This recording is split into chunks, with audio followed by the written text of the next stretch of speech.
Alright guys, so I'm sick at the moment. I just got over my fever, but I still have a little bit of coughing and a little bit of blocked nose. But I'm gonna make this video because I know I haven't been uploading in such a long time, and I really do apologize. It's just that life has been hectic. Yeah, I've been busy with the job. I'm working on trying to get promoted, hopefully soon, and also been saving a lot because I'm going to Philippines in July 22nd, 2019, and I am so excited. So I've been saving quite a lot of money for that because me and my boyfriend are gonna be away for 4 weeks. So a lot of things happening with life, plus the lease is about to end in July as well, so we're going to be moving out. Yeah, it's just a lot of things. So I know that it's not a reason, but it is, bitch.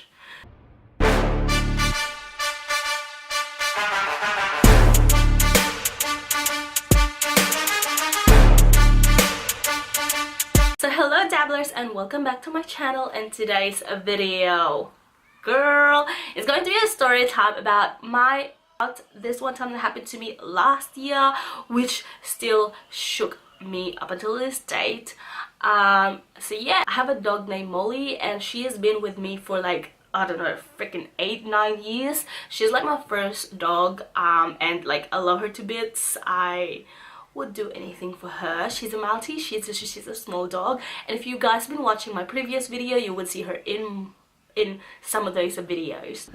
So this story happened in November 2018, and at that time I just started the new job in October, and I was on training for about 7 weeks, and then after the training we went live. I don't know what you call that. Like, we actually started doing our job that we were training for 7 weeks. So it was pretty a hectic week, and this is like my first week, so everything is like hectic and going around. So back to Molly. So this past couple of days, Molly has been like not herself. She has been vomiting, but she have always vomited before. Nothing that I've never seen. It's usually when she doesn't chew her food properly, or she just like chokes on herself because she doesn't chew, or she ate too much, she'll puke it out. So it's not something that I have never seen before. But also, adding up to that, she is not herself. Usually when I get home from work, she'll be all happy and all jumpy to see me. But the past couple of days, yeah, she's wagging her tail, but she's not that excited like it was before. So I thought that was a bit weird. Yeah, and usually she would cuddle me when I'm just chilling, watching a movie, and just stay with me, cuddling.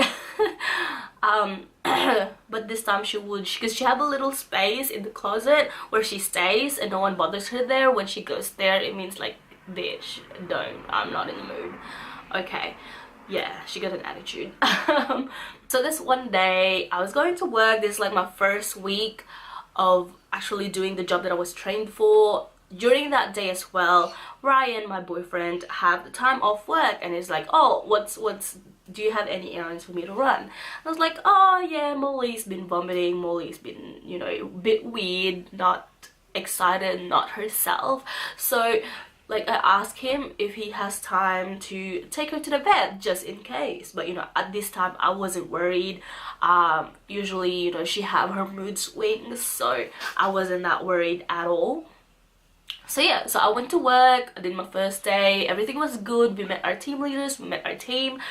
We're doing good. I was pretty confident because, you know, on the training it seemed pretty straightforward. I was pretty confident with my work, and I was happy. I was in a good mood. Anyways, lunchtime came, and basically, you know, I went to the nearest Chinese restaurant and just sat there, ordered my food, sat there, and started eating my food, my Chinese food. Usually at work we're not allowed to, you know, bring our phone in the office because of confidentiality, and also like we just leave it at the locker, so I just never check it, and plus no one really texts me. I don't really have friends. So I went to lunch, I grabbed my phone, and then I have this message from Ryan. It says, are you free to talk? Oh my god, I was like, what is going on? Because usually he would not message me like that unless something is wrong. So usually he would just message me what's up. And so when I read that message, I immediately thought there's something wrong. And then it snapped that, oh, he took Molly to the vet. So Yeah, so I didn't even reply to him. I just like immediately rang him to see what's wrong, because usually he wouldn't ask me like that if there isn't something serious. So I immediately rang him straight away when I saw that message, because I was on my lunch break anyway, and literally I was shook, because when he picked up he was already crying, and I was like, what's wrong? So he told me while he was crying, he told me that Molly has a kidney disease and doesn't have long to live. She only have a couple of days to live. And he told me as well that the vet told her that we could get some antibiotics and everything to help her ease the pain, but it will only buy her a week, and then after that week we'll have to make a decision. And I was like, what decision? Like, to put her down? I was, no, I'm not going to do that.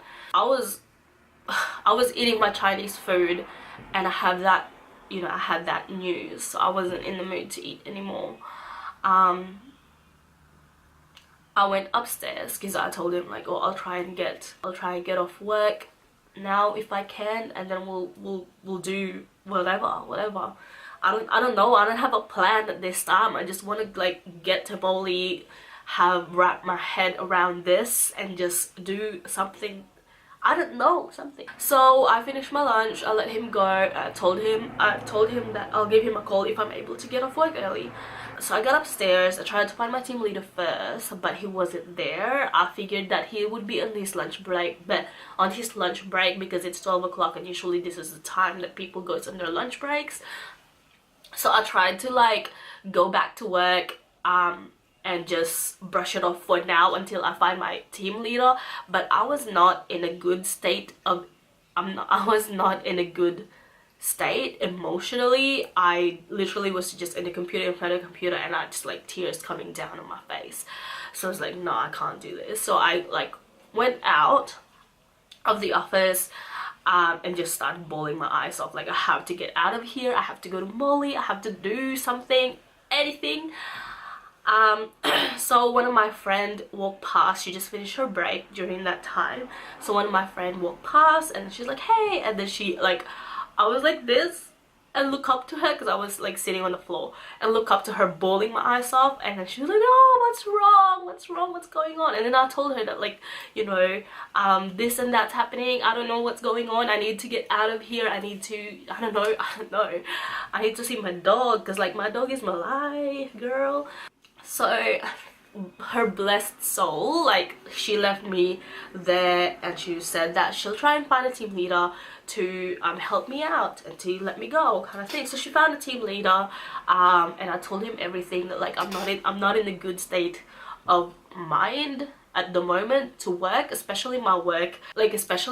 You have to be really focused on to like try and find and do this, because if you're emotionally not in a good state, it will literally affect your work. So the team leader that took over me, he said, okay, I'll just talk to my manager first and see what we could do. And then he came back and he said that, you know, we would let you go, but we're not going to pay you for the half of the day that you left, from the time that you left till finish, and it's gonna be leave without pay. And I was like, I don't care if it's leave without pay, if it's unemployed, if I'm fired, I gotta go. So he let me go. So I ringed Ryan, my boyfriend, straight away to get me to pick me up as soon as possible. And while so from my place to my work, driving, it takes about 15 to 20 minutes. So when I had that, I was just sitting on the curb and just thinking about what I'm gonna do, what's going on, just trying to wrap my head around this news. And then I was like, nah, I can't accept. Molly was fine, you know, she might be sick because she's been sick before, but she's not gonna die. She's like not that old to die, and it can't be like this. Like I only have 1 week with my dog. I only have like a couple of days with my dog. And at the same time, I was thinking as well, if my dog is in a lot of pain right now, I don't know if I'm willing to let her go because she's in a lot of pain. I was just in a really confused mind. but at the same time I didn't want to accept it. I'm not going to accept that, what was it, I'm not going to accept that from just a blood test, because that's all they did, a freaking blood test. Like, they have to do more stuff to convince me that my dog, there's literally no other way for my dogs to survive. So Ryan picked me up while I had my 15-20 minutes time of thinking. So Ryan picked me up, he pulled over, and Molly was there, all happy and everything. And then I just broke down crying. I hugged my dog and I just broke down crying, and I just can't accept the fact that she's not going to be here anymore and not gonna be with me. So sorry. I told Ryan that I'm not going to accept this. I need like a second opinion from someone else. That lady doesn't know what she's talking about. I don't, no. Like, I wanted to exhaust as much resources as I can, and do as much as I can to prevent this from happening. If there is something that I can do, I really wanted to do it. It doesn't matter to me about money, about time, anything I'm willing to do just to keep my dog with me, with us. So I told him to go to another vet, which is actually a vet hospital. It's like an actual, you know how vets are just a small little clinic. This one's actually a veterinary vet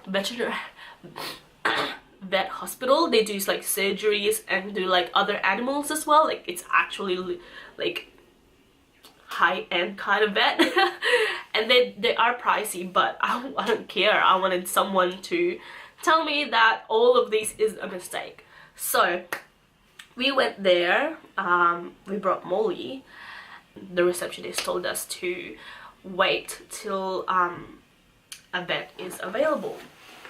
So me and Ryan are just waiting there with Molly on my lap, and during the time is like the worst time as well. It's like the worst experience because I don't know if the first vet was right, but at the same time I don't know, like, you're in the middle of yes and no, and you don't know where to stand, you don't know how to feel. You wanted to have hope, but at the same time I have like the information that Molly's not gonna last a week and we have to put her down because she's in a lot of pain.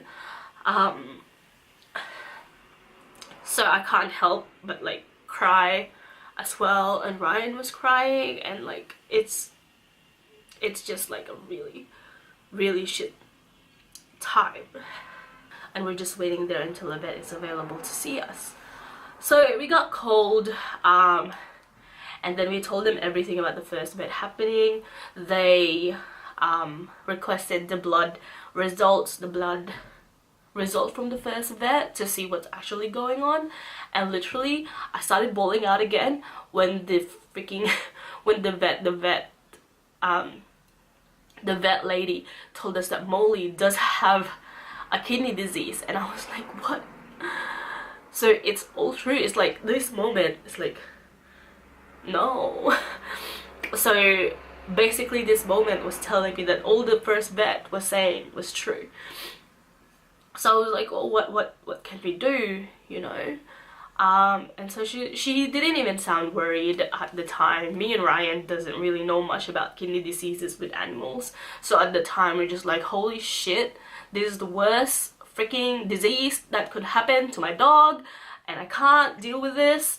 Yeah, and then me and Ryan were really, well, me and Ryan were really determined to do whatever it takes just to, I don't know, buy a month or two or anything time with Molly. So we're not worried about money, we're not worried about what we have to do, we'll do it. So the vet lady was like, okay, she's giving us like a lot of options to go and the price ranges, and then you know, what's the results gonna be and stuff like that. So there's like the most expensive one, and obviously it costed us about $5 grand to get like antibiotics and get her to do some filtering in her freaking body. I don't know. But yeah, they did that. So I was like, yeah, we don't care about money, just do what has to be done. And so the first vet lady went inside, and then another vet lady came in and turns out she's going to be the one handling Molly's case. And then she told us that, you know, this is what's going to happen with Molly. We're going to do some blood tests, we're going to do these tests, x-rays, all that stuff. And she told us that Molly has to stay there for 3 days in the vet hospital while they do all this stuff. And then I was like, so what's going to happen? I don't know if she's actually still going to die or not. And she said that nah, after all these tests, Molly's going to be fine and she's gonna come back. And then I was like, oh, like, she's not gonna die? Yeah, me and Ryan told her what the first vet said, that Molly only have 1 week left at most if we do antibiotics, and that we'll have to make a decision to put her down. And then the vet lady too says that, oh, that's why your eyes are so red, look at you, kind of thing. Because at that time, me and Ryan have been crying for hours and hours.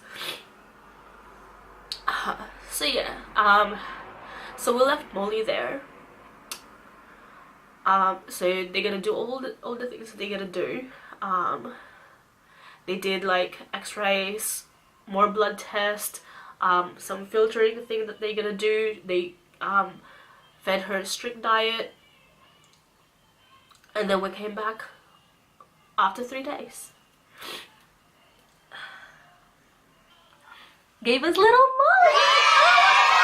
So guys, it's been like 6 months now since this has happened. The vet told us that like there are a lot of animals that actually survive with kidney diseases, and all they really have to do is to be on a strict diet and regular medication, which is what Molly is on. She can only eat renal food and doesn't have like, not allowed to eat some processed food. No, chicken nuggets no more. And she takes her medicines once a day to prevent her from like getting a heart attack, because her blood pressure was really high during that time. And I can't believe that we were so close into putting her down. Like, we were actually considering it to put her down because of what the first vet says. And I'm so happy that we didn't take their advice and actually get a second opinion. So what I'm saying is, like, if there's something bad had happened, you know, you guys should really get a second opinion, because sometimes some vets don't know what they're doing. So rest assured, we're not coming back to the first vet anymore, because they gave us the wrong information. And with that wrong information, we could have like settled with that information and not have Molly anymore. It's already been 6 months since this happened, and Molly is still with us. She's still pretty happy, you know, she's still her normal thing, and I'm just so grateful that she's still here with me. Yes, you're so cute. You're so cute. So I hope you guys learned something about this story time. I'm really happy that Molly is still with us, and yeah. So thank you guys for watching this video. I hope you guys like this video. Don't forget to like and subscribe, and I'll see you guys on my next video. If you want more videos like this, like story times, let me know down in the comments below. Thank you guys. Bye.